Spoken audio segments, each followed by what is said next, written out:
Sometimes I feel like I show more things that are going wrong on the road than I do things that are going right. And I try to show good examples, but unfortunately there's so many people doing whatever they feel like on the road that a lot more of the examples are of people doing the wrong thing. Now, in this case, I want to show you an example of someone that's doing the right thing for a change. And so we're driving on the highway and it's a bit congested, so it's not moving at the 80 kilometers an hour that is posted. And as the speed starts picking up and we're picking up our speed, what I like about this driver's behavior is they're not keeping that old following distance that was semi-decent for that speed, but they increase their following distance. So as I pulled away, as I accelerated in this car, they build more of a space cushion for themselves.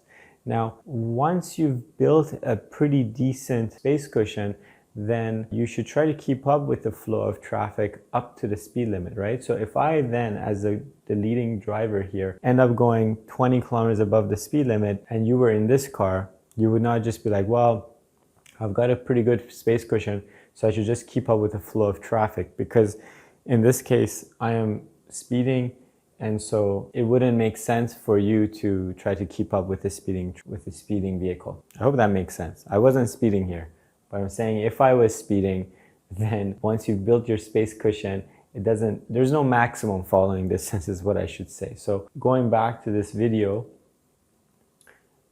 I really like how they're holding back here. And to give you a kind of a reference of why I'm saying this person is doing such a great job is look at the following distance of this car relative to this car, right? It's tiny. Like sometimes I'm on the highway and I see cars passing by and they're all following, like, I kid you not, within a meter of each other. I'm thinking, this is how multi-car pileups happen. Someone suddenly has a tire blowout, or someone suddenly has a deer jump in front of their car, and then somebody slams on the brake and they're all like thump, thump, thump, thump, right? They all hit one another back to back. So leaving nice cushion here prevents you from being in those sandwich cases. Now, we're coming up to another intersection, and so they're starting to close up on this following distance. Now, it makes sense to do that, right? As someone stops in front of you, we do give up some of that space cushion if we're coming up to a full stop. I don't particularly love how close to my car they've stopped, but everything up until that point was great. They should have been further back, right? So their front bumper should have probably been like where their side mirror is, right? So further back than where they are right now. And the other thing is, if let's say all these cars weren't here and this car was the last car stopped in traffic, they should actually leave quite a bit more room in case the car that's approaching them at a highway speed doesn't realize that we're all stopped. This way, they have an escape route, they have some room to give up, and so they're not sitting there going, well, I stopped at a good distance, but this person approaching doesn't look like they're stopping and there's nowhere I can go but to sit there and take the hit. And I learned that the hard way years back before I was a driving instructor. We were driving in Alberta, we were on the highway, we went up a hill on the highway, and on the other side of the hill, the traffic had completely stopped I don't know why, but I think I've talked about this in another video, but so I stopped, right? I had my space cushion from that car, but then another vehicle showed up from behind and they were going 90 kilometers an hour or perhaps even faster. And by the time they saw us, there was really nothing they could do, and they rear-ended my car and they carried on and hit a few other cars before they came to a full stop. Now, being a driving instructor, I realized, hey, I should have left a lot more room because I was the last car stopped in the batch of cars, so that when I looked into the side mirror and realized, hey, they're approaching really quick, doesn't look like they're stopping, I could have either checked to see if it's clear and did a lane change to the other lane, or just rolled forward and gave up some of my space cushion that I had in front of me and possibly have avoided a collision altogether. So a few things there then about following distance, about where to stop.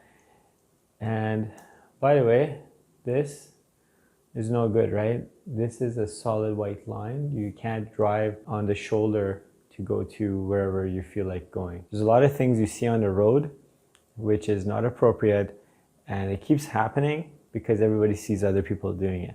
And so when you go on that road test, they expect you to be able to drive perfectly. For that half an hour, you have to show them that you drive perfectly. And this is why sometimes people are like, oh, that examiner failed me because I made one mistake. It's like, no. They have half an hour to figure out what kind of driver you are. And so when they see a mistake like that, they're thinking, well, if this is their best behavior, if this is how they drive with us sitting here in the seat next to them, how else do they do things, right? They can't come to your house and follow you for the next week and see, oh, 99 out of 100 times they do this correctly. They don't do a rolling stop, but today they did a rolling stop. So let's just give them a break. No, if they see a rolling stop, it's the end of the test. Why? Because they don't have any other time to figure out how you drive.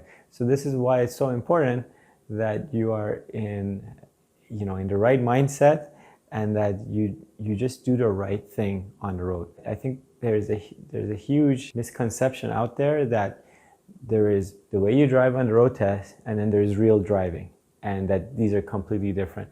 It's not like that, right? The road test has been designed to test you on the things you need to do, so that when you're out on your own driving in real life, you're doing the right thing that will keep you safe, will keep other vehicles safe, and hopefully you'll never have a collision. So these following distances being big, these stopping cushions I'm talking about being a decent size, these are not things just for road tests. These are things you need to make sure you implement into your drive, so that when you're out on the road, you're not stressed.